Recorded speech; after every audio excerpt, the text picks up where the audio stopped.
네, 대담 시간인데요. 허익범 특별검사팀 이번 주 안에 김경수 경남도지사에 대한 구속영장 청구 여부를 아마 결정할 것 같습니다. 특검이 어떤 결론을 내릴지 궁금한데요. 자, 월요일마다 오시는 분들이죠. 백성문 변호사, 최영일 시사평론가 두 분 나오셨습니다. 어서 오십시오. 안녕하세요. 자, 이제 송인배 비서관까지 네. 조사를 받았고 그다음에 이제 백원우 비서관이 남아 있는 것 같은데 어쨌든 이제 막바지로 가고 있는 거죠. 뭐 사실상 지금 특검 수사는 거의 마무리 단계로 가고 있는 것 같습니다. 네. 지금 관련자들 하면 일단 드루킹과 그 관련돼 있는 경공모 회원들에 대해서는 예전에 이제 조사가 다 끝이 난 상황이고요. 예. 그리고 그 다음 단계로 이제 진행이 돼야 됐던 게 김경수 지사였는데 일단 2번 소환 조사를 거쳤고 네. 더 이상 소환 계획은 없다라고 밝혔습니다. 그러니까 말 그대로 신병을 확보할지 말지만 이제 결정을 하는 상황에 남아 있는 거고 네. 그 외에 이제 문제가 됐던 게 이제 어쨌건 송인배 정무비서관을 통해서 김경수 지사가 드루킹을 만난 거고요. 네. 그다음에 백원우 정무비서관 같은 경우에는 그 도모 변호사를 오사카 총영사관에 해달라는 그런 청탁이나 부탁 등 때문이었는지 모르겠지만 네. 청와대에 있는 분이 어쨌건 이 도모 변호사를 만나지 않았습니까? 네. 이제 그 경위 같은 걸 조사하는 게 이제 사실상 지금 수사의 마무리라고 보이고요.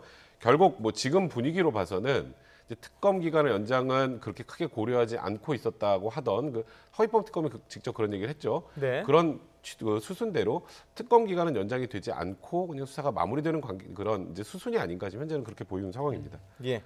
자, 알겠습니다. 지금 어쨌든 이제 관심이 영장 청구 여부인데 그렇습니다. 자, 일단 지난번에 그 대질신문 과정 이런 거를 좀 얘기하면서 풀어가도록 네. 하겠습니다.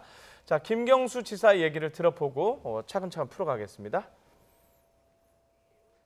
저는 특검이 원하는 만큼 원하는 모든 방법으로 조사에 협조하고 충실하게 소명했습니다.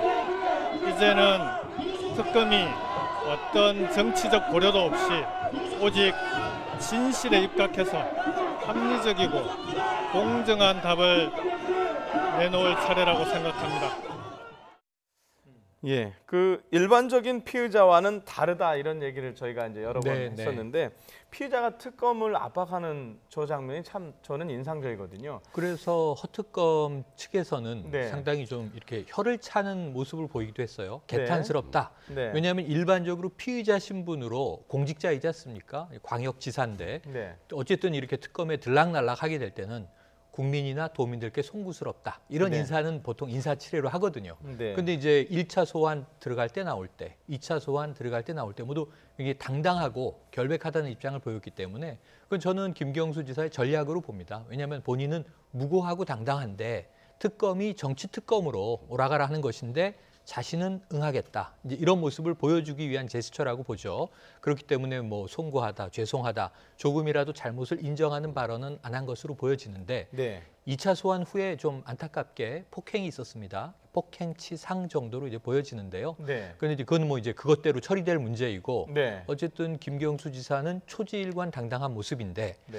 이게 제가 보기에는 이번 주에는 특검이 영장 청구를 해야 되는 이 시간적으로 해야 되는 스케줄이거든요. 네. 안 하면 문제가 또 생깁니다. 물론 해서 기각이 돼도 문제가 생기겠지만 이런 상황에서 이 김경수 지사는 흐트러짐이 없다. 지금은 또 이제 다시 경남도로 내려가서 도정에 이제 정말 매진하겠다 이런 입장인데 특검이 좀 혼란스러운 상황으로 읽혀집니다. 자, 김경수 지사가 저만큼 당당하고 저렇게 얘기할 수 있는 게 대질 조사에서 뭐 이른바 드루킹이 말이 오락가락했고 뭐 진술에 허점이 있었다 이런 얘기가 있는데 그게 무슨 얘기입니까? 그러니까 일단 그 얘기 앞서 바로 좀 전에 걸 말씀드리면 1차 조사 때부터 굉장히 당당했잖아요. 네. 나올 때도 일단 스모킹 건이라고 할 만한 게 없었다.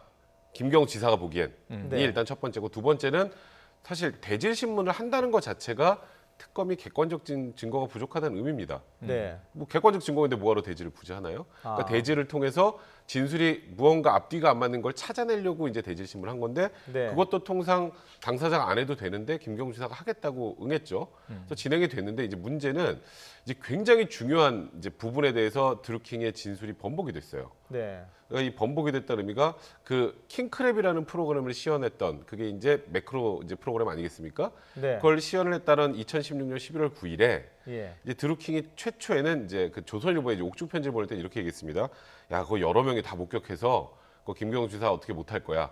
같이 그렇죠. 시연할 때 그러니까 같이 쉽게 썼다는 말하면 얘기예요? 여러 명이서 시연을 하는데 그 가운데 김경수 지사가 있었다고 했는데 네. 이번에 대질하는 가운데서는 김경수 지사하고 독대를 해서 킹크랩 프로그램을 시연했다는 거예요. 그럼 독대를 한 순간 당연히 영상도 없고 그리고 당연히 사진도 없겠죠. 말도 바뀌었지만 독대는 한 사람이 부정하면 그 입장이 그렇죠. 굉장히 그러니까요. 힘들잖아요. 이게 예. 뭔가 목격자, 그러니까 이 현장에 있었다는 것까지만 입증이 되는 거지 그 현장에서 일단 첫 번째 킹크랩 프로그램을 시연했는지도 입증이 안 돼요 아직. 아, 예. 일단 그게 입증이 돼야 그 다음에 김경수 지사가 킹크랩 프로그램 시연을 받는지 안 받는지 뭐 이게 나오지 않겠습니까? 그러니까 시연 여부도 지금 확실치 않은데 시연할 때 여러 명이 있었다 그랬다가 김경수 지사랑 둘이 단둘이 은밀하게 했다는 뜻 아니겠습니까? 네. 그게 뭐 김경수 지사의 혐의를 좀 더 이렇게 재질이 안 좋다는 취지로 얘기를 하려고 했는 건지 모르겠습니다만 이 기본적인 사실관계가 탁 틀어지는 순간부터는 이제 특검 입장에서는 가뜩이나 어려운 입증이 사실상 이 부분은 뭐 물 건너간 수준까지 봐야 될 정도 상황이 돼버린 거죠. 예. 그리고 또 하나 이제 언론에 알려졌던 게 그 100만 원을 받았다는 100만 원이죠. 부분. 네. 그 부분도 뭔가 좀 달라졌다면서요? 그러니까 이게 특검이 처음에는 공모관계를 입증할 중요한 뭐 직접 혹은 간접 정황 네. 증거로 제시했던 건데 드루킹의 진술에 의존을 한 겁니다. 시연회에 김경수 지사는 당시에 참석을 했고 네. 시연회를 받고 만족했고 그리고 이것을 이 허락해 주셔야 저희가 씁니다. 댓글 기계라고 이제 표현을 했었죠. 그러니까 고개를 끄덕였다. 네. 이런 얘기까지 나왔고 그리고 경력금 100만 원을 줬다라는 얘기까지 한 거예요. 이 100만 원 여부에 대해서 김경수 지사는 이제 부인하는 입장이었습니다. 그런데 대질 때 이 얘기가 나왔겠죠. 그런데 김경수 지사는 부인을 했는데 자, 드루킹은 이 100만 원 건에 대해서 진술하지 않겠다. 그래서 여기에 대해서도 해석이 상당히 엇갈렸었어요. 그렇다면은 진술하지 않겠다는 게 꼭 부인한 건 아니고 김경수 지사의 위세가 그는 고위공직자고 자신은 뭐 일개 지금 수감돼 있는 인물 아니겠습니까? 그러니까 좀 이제 숙이는 모습이 아니었겠느냐. 대놓고 반박은 못했지만 진술하지 않겠다는 게 묵비이지 부인은 아니다. 이렇게 해석들을 했었는데 네. 특검이 스스로 밝힌 바에 죄송합니다. 따르면 잠깐만요. 네. 아주 중요한 속보가 하나 들어요. 아 그래요. 네. 자, 지금 판문점에서 남북 고위급 회담이 열리고 있죠. 정상회담 개최가 합의될 것으로 예상이 됐었는데요. 9월 내에 평양에서 남북 정상회담을 개최하기로 이제 합의했다는 소식입니다. 아직 정확한 날짜는 오지 않고 있는데요. 추석 전인지 추석 이후인지 관련 내용은 들어오는 대로 저희가 계속해서 속보로 전해드리도록 하겠습니다. 자, 죄송합니다. 아니요, 중요한 얘기네요. 원래는 8말 9초로 예정이 됐었는데 네. 9월 9일이 북한 정권 수립 70주년 되는 날이기 때문에 네. 그 이전에 할 것이다라는 관측이었다가 오늘 오전 회담 때는 네. 9월 9일 북한 정권 수립 70주년 일 전후일 것이다 그랬는데 네. 지금 아마 저녁이 되면 날짜가 나오겠죠. 예. 그래서 9월 9일 전이면 예. 평양 시내가 퍼레이드 준비를 하고 있을 거 아니에요. 예. 근데 여기다가 또 이제 남측의 정상을 맞이하기가 쉽지 않을 것이어서 9월 9일 이후가 될 가능성도 점쳐지는데 근데요, 네. 제가 궁금한 게 뭐 그 네. 얘기가 나왔으니까 이 보통 이 정상회담은 발표를 하면 날짜가 발표가 되는데 네네. 지금 보십시오. 9월 내 평양서 정상회담 개최. 저게 지금 공식 발표인지 아니면 기자들이 미리 취재를 해서 네네. 알아낸 내용인지 예. 제 생각에는 날짜가 나와야 저게 완전체가 맞습니다. 되는 거 아닙니까? 날짜가 나오고 제가 네. 보기에는 이 회의가 일찍 끝날 예정이라고 아까 전해졌어요. 오후 들어서 YTN도 보도를 했는데 기자들이 넘어갔다는 거 아닙니까? 기자들이 취재하러? 1시경에 이제 네. 북측 통일각 쪽으로 넘어갔죠. 뭔가 나왔기 때문에 오라고 그랬겠죠? 나왔고 브리핑 내지 발표 준비를 한다고 보면 예. 지금 이제 2시 반이 넘은 시간이니까 네. 빠르면 한 3시에서 4시 사이면 예. 합의문 발표가 나오고 예. 9월 며칠인지 우선 평양은 확정됐네요. 평양은 지난번에 남북 정상회담 할 때 네. 사실상 거의 맞습니다. 예. 그런데 어제 이 청와대 김의겸 대변인이 예. 자 평양으로 확정적이라고 얘기를 했는데 네. 그 전날에는 예. 평양이 아닐 수도 있다고 또 이야기를 해서 좀 오락가락했거든요. 예. 근데 어제 청와대는 평양으로 못을 박았고 오늘 평양으로 확정인데 그 때문에 저는 오늘 오전에 8월 말 이산가족 상봉 즈음해서 금강산에서 만날 가능성도 있다라고 얘기를 했는데 네. 제가 잘못 예측을 한 게 돼버렸네요. 예. 평양은 확정적인 것 같습니다. 날짜만 9월 9일 이전이냐 이후냐만 이따가 공식 합의문 발표 때 확정되면 이제 3차 남북 정상회담은 흘러가게 될 것 같네요. 예. 자, 원래 저희 하던 거 다시 네. 가겠습니다. 자, 드루킹, 김경수 100만 원 얘기하다가 네네, 맞습니다. 그만뒀었는데 그래서 질문 자체가 그러니까 안 나왔다는 거죠, 아예. 안 나왔고 예. 특검이 이렇게 얘기를 했습니다. 그 해석을 특검이 내려줬는데요. 네. 이 100만 원 문제는 잘못 진술된 것으로 확인되었다. 그러면 100만 원 없었다는 걸로 특검도 이제 받아들였다는 거예요. 자, 그러면 대질 그게 이후에. 드루킹이 처음에 100만 원 얘기를 안 했다는 겁니까? 아니면 언론에서 오보를 내서 그게 나갔다는 겁니까? 그러니까 어떻게? 지금 특검의 이야기는 이 신문에 보도된 내용을 네. 드루킹의 진술로 믿고 그것을 수사 내용으로 포함시켜 놨던 것 같은데 네. 대질에서 본인의 입으로 확인한 바 이것은 아닌 것이다. 김경수 지사 쪽이 이걸 지금 굉장히 강하게 주장하기 시작을 한 것이 봐라, 특검이 문제가 있다. 애초에 드루킹에게 물어보면 100만 원은 허위라는 게 확인됐을 텐데 네. 지금 40일이 넘지 않았습니까? 이제 2주도 채 안 남았는데 거의 반절의 기간이 지나도록 이 시연회 100만 원 경력금 건을 확실하게 확인하지 않고 있다가 이제 와서야 특검이 100만 원을 없었던 것으로 돌려버린 걸 보면 네. 특검이 이제 수사를 치밀하게 하지 않고 일종의 드루킹의 말을 진실로 받아들이는 선입견에 잡혀 있었던 것 아니냐 이렇게 주장을 한 거기 때문에 특검의 그간의 수사들이 상당히 흔들릴 수밖에 없는 상황에 직면했다. 이렇게 이제 저는 해석을 해봅니다. 알겠습니다. 자, 백 변호사님. 네. 오늘 질문 중에 제일 중요한 거. 네. 자, 구속영장 청구 가능성 어떻게 보십니까? 저는 사실 시종일관 구속영장 청구 가능성이 높지 않다라고 말씀을 네. 드렸었는데요. 구속영장을 청구하려면 1차 조사 직후에 했어야 됩니다. 원래. 네. 근데 1차 조사 직후에 하지 않았죠. 2차 조사를 마치고도 아직도 고민을 하고 있다는 건 네. 지금 일단 뭐 청와대 측 관계자까지 이제 참고인으로 조사를 마친 상황에서 이제 특검 기간은 25일까지니까 며칠 안 남았죠. 네. 이제 12, 3일 정도 남은 그렇죠. 것 같습니다. 그럼 첫 번째 1차 구속영장 만료 기일이 열흘입니다. 네. 한 번 갱신하면 20일이죠. 그러면 오늘은 결정이 돼야 사전 구속영장 청구하면 내일 모레쯤 영장 실질심사를 진행할 수 있는데 네. 아직까지 그러니까 오늘 내로 결정해야 된다는 얘기가 지금 언론에서 조금씩 나오고 있는 것 아, 같은데요. 그래서 오늘 결정해야 네, 네. 된다는 그 그러니까 계산이 나오는 특검 기간을 거죠? 연장하지 않는다는 그런 전제를 해보면 그렇게 되는 것 같은데 네. 지금 조금 전에 우리가 얘기했던 것처럼 이번 사건의 가장 핵심은 드루킹과 경공모 회원들의 진술입니다. 네. 물론 이제 정치적으로나 도덕적으로 김경수 지사가 비판받을 만한 내용들도 언론에 공개가 되긴 했습니다만 그거는 법적인 문제랑은 좀 별개라고 보면 이번에 이 드루킹 특검에서 하고 있는 이 댓글 작업이나 뭐 공직선거법 위반 이런 부분들과 관련해서 사실 진술에 의존해야 되는데 그 진술이 지금 흔들려 버리잖아요. 그럼 진술이 흔들리면 가뜩이나 없는 증거에서 사실관계 확정이 제대로 안 되는 거란 말이죠.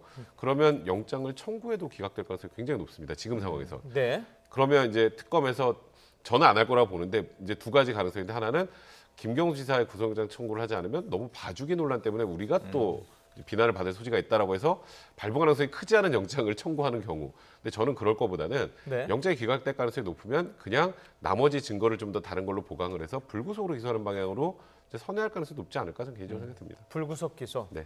자, 저도 이제 그 생각을 했는데요. 특검에서 만약에 구속영장을 청구를 하지 않으면 네. 특검 왜 했냐 이 얘기가 나올 것 같아요. 당연한 말씀입니다. 그러니까 저는 이 특검 자체가 처음에 어떻게 시작됐는지를 생각을 해보시면 네. 이게 이제 민주당이 주장하고 있는 부분인데 애초에 김경수 지사도 그렇고 정치 특검이다, 좀 진실 특검으로 가달라, 실체를 드러내달라.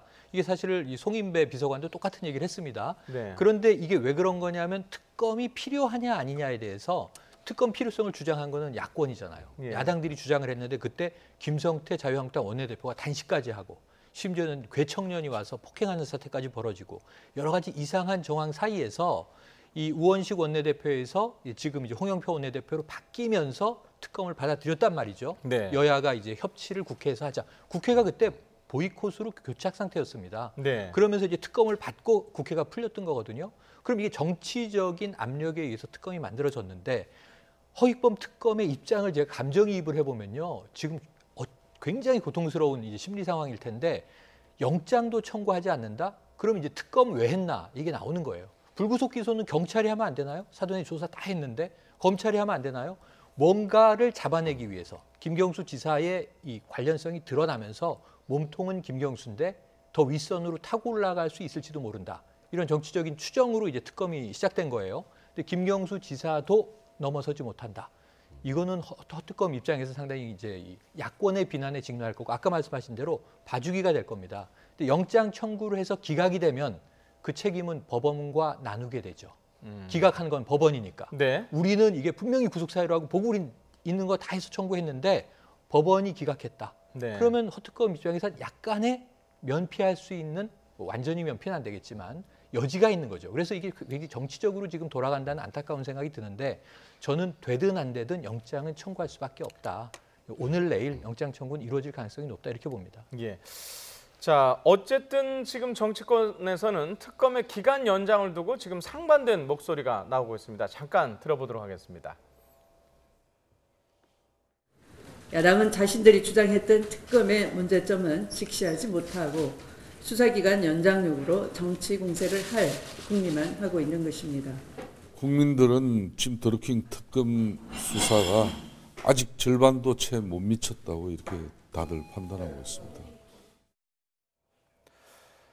자, 지금 영장 청구 여부에 대해서 백 변호사님께서는 안 할 가능성을 말씀하셨는데 그러니 더더구나 이 질문이 좀 그러긴 한데 그러면 수사기간 연장과 관련한 정치권의 논란 어떻게 보세요, 지금? 저는 왜 벌써 정치권이 이렇게 논란을 피는지 잘 모르겠어요. 그 의미는 네. 뭐냐면 허익범 특검이 우리 수사기간 연장해 주세요 하고 공이 청와대로 갔을 때 그때 이게 나와야 돼요. 예. 근데 지금 허익범 특검은 아무 결정도 하지 않았는데 왜 여기서 연장을 해야 됩니다, 말아야 됩니다를 정치권은 그냥 지금 특검한테 이 역할을 일임을 하고요. 특검이 우리가 수사가 더 필요합니다. 그래서 우린 수사기간 연장해 주세요 할 때 대통령이 굉장히 고민스럽지 않겠습니까? 만약에 연장 요청을 한다면 그때 자유한국당도 이거는 연장이 돼야 되는 이유를 설명하고 민주당도 이건 연장되면 안 된다는 얘기를 설명해야지 지금 좀 이런 표현이 맞는지 모르겠는데 떡줄 사람 생각도 안 하고 있는데 양쪽에서 너무 이러고 있는 것 같아요. 그러니까 특검 기간 연장은 특검에게 맡겨놓는 게 맞습니다. 일단은 수사가 더 필요하다면 특검이 하는 거고 수사가 필요 없다면 특검이 그냥 이 수사기간 연장하지 않는 거예요. 그 이후에 그에 대한 평가를 하는 게 옳지 않나 생각됩니다. 알겠습니다. 제가 질문을 잘못 드린 것 같아요. 허익범 특검이 특검 기간 연장에 대한 거를 결정한 다음에 다시 네. 이 문제는 다뤄보도록 하겠습니다. 네. 자, 다음 주제로 넘어가 보도록 하겠습니다. BMW 차량 화재인데요. 자, 어제 또 불이 났어요. 어제 불이 났네요. 또 났네요. 그런데 네. 이제 520D 모델인 건 맞는데 네. 문제는 이게 안전점검은 아직 안 받은 거라고 합니다. 네. 근데 안전점검 대상인 거죠. 리콜 대상. 네. 근데 문제는 오늘이 13일이잖아요. 네. BMW가 애초에 밝힌 게 내일 8월 14일까지 10만 7천 대에 대해서 리콜, 안전점검을 다 마치겠다라고 얘기를 했어요. 네. 그런데 안전점검 아직 안 받은 차가 있는 거고 그 차에서 마침 또 불이 난 거고 심지어는 지난 4일 목포에서는요. 안전점검 받은 차량이 네. 안전점검 받고 사흘 만에 또 화재가 나서 거의 전소됐습니다. 그러면 안전점검 받아도 불이 나고 안 받아도 불이 나고 지금 내일까지 만약에 10만 7천 대 중에 거의 대부분을 리콜을 마친다면 뭐 며칠 더 연장될 수 있겠죠. 다 못했다면. 그렇다 하면 이 화재가 과연 잦아들 것이냐, 네. 화재는 이제 멈출 것이냐 쉽지 않아 보인다라는 게 전망이고요. 그래서 오늘 국회에는 김효준 이 BMW 이 코리아 대표가 출석해서 지금 여기에 대한 긴급 간담회가 민주당 간담회입니다. 열렸고 네. 국토교통부는 소프트웨어에 대한 실험 조사까지 하겠다 밝혔고 또 이제 이 불탄 BMW 소유주들의 이 고소 때문에 경찰은 지금 또 조사에 들어갔고 지금 이제서야 움직이는 모양새거든요.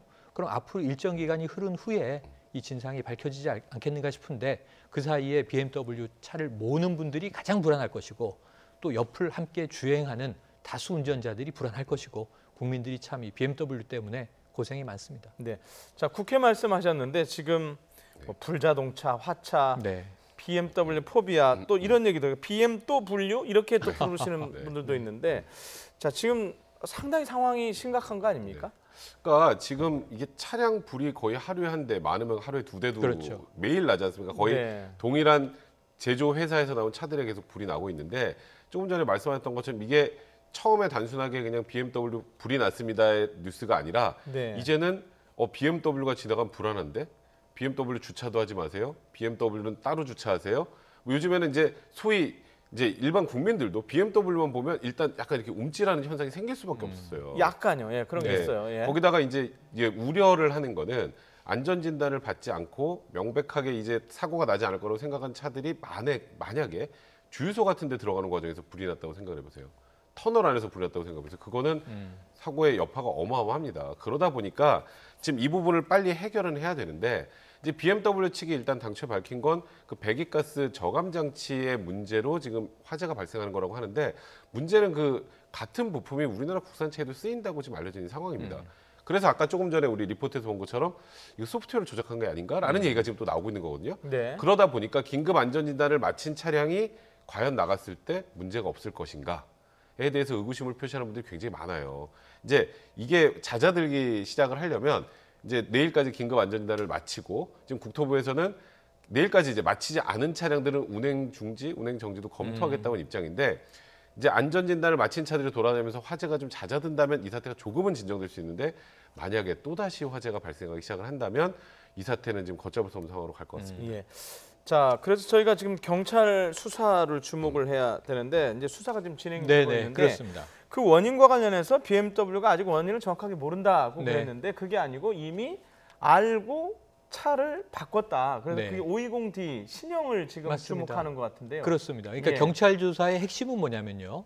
2015년에 화재가 발생합니다. 네. 그리고 지금 실제로 횟수로는 3년 가까이 되고 있는 상황이에요. 네. 올해 들어서만 지금 32대, 이 32대를 넘어섰습니다. 33대. 이렇게 계속 불타고 있는 상황이에요. 520D가 그중에 과반을 넘습니다. 네. 다른 차종도 일부 있지만 이런 상황에서 자, BMW는 언제 이 화재를 알게 되었느냐? 화재의 원인에 대해서 언제 그러면 자체 조사에 들어갔느냐? 그리고 알면서도 혹은 은폐했던 게 없느냐? 우리가 다시 돌아가 보면 지금 김효준 대표가 오늘 국회 쪽에 가서 이제 민주당 긴급 간담회 참석하고 이제 고개 숙이고 하는 모습을 또 봤습니다만 네. 조선호텔에서 처음으로 대국민 사과하고 발표를 할 때 독일 본사의 엔지니어도 와요. 그래서 무슨 얘기를 하냐면 절대 소프트웨어 문제는 아니다. 네. 하드웨어 문제다. 네. 그래서 EGR 쿨러에 문제가 생긴 것이다. 이것은 이 교체, 안전점검 해주고 그 부분만 바꿔주면 된다. 그래서 지금 리콜을 하는 거예요. 그런데 문제는 이 리콜한 차가 또 화재가 났어요. 그때 무슨 얘기를 했냐면 일이 너무 밀려서 정비사가 이건 부실 점검을 한 것이다. 그러니까 우리의 진단 자체는 문제가 없습니다. 그런데 이런 정도였다면 지난 2, 3년 동안 왜 이 부분에 대해서 진작 조치를 하지 않았을까? 그러고 이 대국민 사과 때 또 거짓말을 했어요. 네. 왜냐하면 전 세계적인 현상이고 한국 시장에서 BMW가 불이 나는 게 빈도가 특별히 높은 게 아니다 그랬어요. 그럼 우리가 유럽이나 미국에서 이 정도로 화재가 나냐 이거죠. 미국에서 4대 화재가 났더니 140만 대 리콜했다는 게 뒤늦게 알려졌습니다. 네. 그 우리나라는 이 국내에서 언론에서 한번 분석을 해보니까 해외 사례에 비해서 25배 정도 화재가 더 많이 났다. 이거는 묵과할 수 있는 일이 아니잖아요. 근데 이 정도 상황이 돼서 여론이 들끓으니까 대국민 사과하고 그제서야 원인을 부랴부랴 밝히고 리콜에 들어갔는데 이것이 지금 온전한 진단인지도 우리 국민들은 확신하지 못하고 그래서 여기서 경찰 조사에서 이 대목들을 명명백백 밝혀줘야 되는 그런 수사 목적을 가지고 있습니다. 예. 자, 일단 형사 고소 사건은 그렇게 진행이 되고 있고 민사 소송도 지금 진행이 되고 있는데 어쨌든 형사 사건에 대한 부분이 먼저 규명이 돼야 앞으로 나갈 수 있는 거 아닌가요? 형사 사건에서 나오는 그런 자료들이 민사에서 증거로 활용될 가능성이 많아요. 그러니까 네. 죄송합니다. 이 형사 고소의 핵심은 네. 아주 간단히 말하면 원인을 지금 BMW가 모른다 아니면 뭐 EGR 그 부품 때문이다라고 하는데 2016년 10월 이전 차량만 리콜 대상입니다. 2017년 차량 리콜 대상이 아니에요. 예. 그럼 리콜 대상이 아니면 이때 무언가 하자를 알고 바꿨다는 의미인데 그렇죠. 그러면 그간의 BMW 본사와 BMW 코리아사에 오갔던 메일 내용 이 관련된 자료들이 있을 텐데 안 내놓잖아요. 죄송합니다. 네. 이걸 강제 수사를 통해서 네. 압수수색 등을 할 수 있으니까 네. 그런 방식으로 자료를 보고 싶다는 거예요. 그게 이제 처벌의 목적보다 큰 것 같습니다. 일단은. 예. 자, 알겠습니다. 자, 마지막 주제로 넘어가겠습니다. 마지막 소식은 학생인 자녀를 둔 학부모님들이 특히 관심을 가질 만한 내용인데요.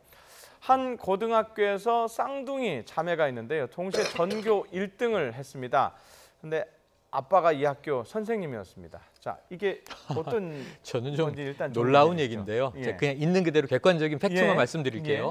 이 여고에 예. 아빠는 교무 주임이에요. 교무 부장 선생님이에요. 교무 부장. 네, 예, 올해 재직을 했다는 네. 이야기죠. 그리고 이제 쌍둥이 딸이 이 학교에 입학을 해서 지금 2학년입니다. 고2. 근데 고1 당시에 네. 자, 이 두 쌍둥이의 성적은 달랐어요.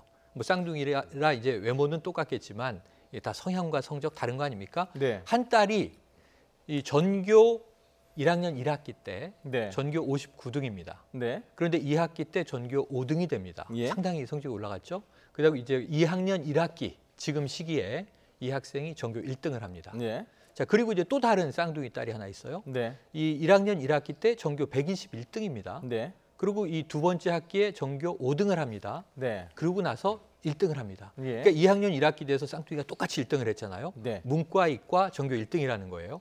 그러니까 이 성적이 올라가게 된 패턴도 급한데 그럼 이 정도면 의심은 한번 해볼 만하죠. 아빠가 하필이면 이 학교 교무부장인데 이 두 딸이 성적이 급상승을 했네. 그리고 전교 1등을 둘이 딱 찍었네. 수상하네 그럴 수는 있지만 이거 수상할 뿐이에요. 그런데 사실 보도를 잘 보시면 이 두 쌍둥이들이 올백이 아니고 틀린 게 몇 개 있을 거 아니에요? 틀린 문제가 똑같다는 겁니다. 여기서는 상당히 의구심이 짙어질 수밖에 없죠. 네, 알겠습니다. 그 다음 부분은 백 변호사께서 좀 정리해야 될 것 같은데, 자, 그러면 전 단순하게 생각하면요, 둘이 열심히 공부를 해서 올라갔을 수도 있어요. 그럴 수도 있죠. 자, 의심하는 측면에서는 이건 의심입니다. 뭔가 시험 문제가 중간에 어떻게 센 거 아니냐. 지금 이것 때문에 지금 논란이 되는 거죠. 교무부장은 시험 문제를 볼 수 있어요. 네. 그러니까 그걸 보고 이제 두 딸에 알려준 것이 아닌가가 일단 의구심을 갖고 있는 사람들의 생각인 거고, 네. 이 교무부장인 아버지의 얘기는 뭐냐면 시험지 검토할 때 사람 많은 데서 쓱 한번 본 게 다다. 네. 나는 그 뭐 문제를, 그러니까 쉽게 말해서 문제를 보고 외울 수 있는 시간이 아니었다라는 취지고, 그리고 이 두 딸이 정말 공부를 열심히 했답니다. 이 아버지 얘기로는 네. 하루에 4시간 이상 잠을 자지 않았다. 그리고 이 쌍둥이 자매 간의 경쟁이 오히려 서로를 더 이렇게 경쟁 관계를 만들어 주면서, 네. 그리고 공부를 잘하게 됐던 것 같고, 또 이과 다니는 딸 같은 경우는 수학이 좀 약했는데 수학 클리닉을 다니면서 수학에서 이제 점수가 많이 오르게 돼서 1등을 하게 된 거다. 이건 너무 억울하다. 이게 이제 아버지의 얘기인데, 이제 뭐 어렸을 때부터 공부들을 많이 좀 하셨으니까 아시겠지만, 네. 이게 강남의 그 좀 소위 말하는 그 파락군 지역의 학생들의 전교 한 뭐 1등에서 50등까지 굉장히 촘촘합니다. 그렇죠, 그리고 그렇죠. 굉장히 뚫고 들어가기 힘들어요. 네. 이렇게까지 급격하게 성적이 올라가는 케이스가 그리 흔치 않으니까, 예. 사실 이게 시험 유출도 아니고 이 두 쌍둥이 자매가 열심히 공부한 건 너무너무 억울한 일이죠. 그러니까요. 제가 혹시라도 그러면 이 논란 자체가 그 두 학생한테는 엄청난 상처가 되니까. 그렇죠. 그리고 또 지금 시험지 유출 여부는 확인이 안 됐어요. 네. 그러니까 지금 여기서 더 문제 제기를 하거나 무슨 조사를 하기 쉽지 않은데, 네. 교육부에서도 확인을 한답니다. 이게 워낙 지금 민원이 많고 워낙 치열한 학교이기 때문에 그런 것 같은데, 네. 지금 그 부분과 관련해서 섣불리 네. 이 둘은 아버지가 시험지를 빼와서 이걸 보고 성적이 이만큼 올랐네, 전교 1등을 둘 다 하는 게 말이 돼? 라고 접근할 문제는 일단은 아직은 아닌 것 같아요. 네. 그런데 아까 말씀하셨던 것처럼 이제 문제를 제기를 하는 거, 그 부분도 사실 사실관계를 확인해 봐야 돼요. 네, 오답이요? 맞아요. 그러니까 오답이 둘 다 똑같이 틀렸는데 그게, 그러니까 뭐 출제를 잘못해서 아마 그렇게 된 걸로 알려져 있어요. 예. 이제 그걸 어떻게 둘 다 똑같이 그 답을 쓰나? 그러니까 원래 그게 정답이었는데 아마 정답이 교체되는 과정이 있었던 것 같습니다. 근데 그러다 보니까 계속 의구심을 낸다고 하는데, 그 부분에 대한 사실관계도 지금은 확인해봐야 되고요. 네. 그 확인을 다 마친 이후에 정말 이 아버지 교무부장이 뭔가 잘못한 게 드러난다면 비난은 그때 하는 게 맞지 않을까? 자, 지금 좀 그래서 조심스럽게 하는 게 맞는 것 같습니다. 예. 오늘부터 네. 이제 감사가 시작됐습니다. 예. 교육청에서 지금 장학사를 파견했고요. 네. 오늘 해당 이 사건을 조사할 장학사가 학교 현장에 내려갔어요. 그럼 아주 면밀하게 검토를 해서 혹여라도 우리가 우려하는 부정행위가 있었는지 없었는지 밝혀내지 못한다면 우리가 정말 이 청소년들을 이제 가슴에 상처를 내서 안 될 것 같지만, 또 이 장학사의 감사 결과 뭔가 부정한 행위가 드러난다면 이건 참 이게 있을 수 없는 일로 보여집니다. 예. 자, 지금 백 변호사 목 상태가 안 좋으니까 네. 최 평론가한테 질문을 네네. 계속 좀 던질게요. 자, 그런데요, 저 궁금한 것 중에 하나가 교무부장이라는 자리가 그 시험 문제를 미리 볼 수 있는 자리입니까? 아까 뭐 볼 수 있는 자리고 봤다는 거예요. 그러니까 그런데 근데 문제는 예. 이 교무부장, 그 아빠의 네. 진술은 어떤 거냐면, 이 공개된 교무실에서 다른 예. 선생님들도 있고 본인의 역할이 이 시험지의 형식을, 혹시라도 문제가 있는 게 없는지 시험지의 형식을 잠깐 본 거기 때문에 아무 문제가 없다라는 거거든요. 예. 그런데 저는 이게 요즘에는 또 상당히 과거로 치면 이제 스파이웨어라고 하는데, 네. 만약에 다른 선생님들이 신경 안 쓰고 있을 때 찍으면 어떻게 되느냐 하는 문제예요. 그러니까 잠깐이냐 아니냐가 베껴 쓰고, 뭐 선생님이 이런 취지로 얘기를 해요. 시간이 내가 이 문제를 다 읽어보고 찾기가 어려웠다. 요새는 사진으로 찍는다니까요, 스마트폰으로.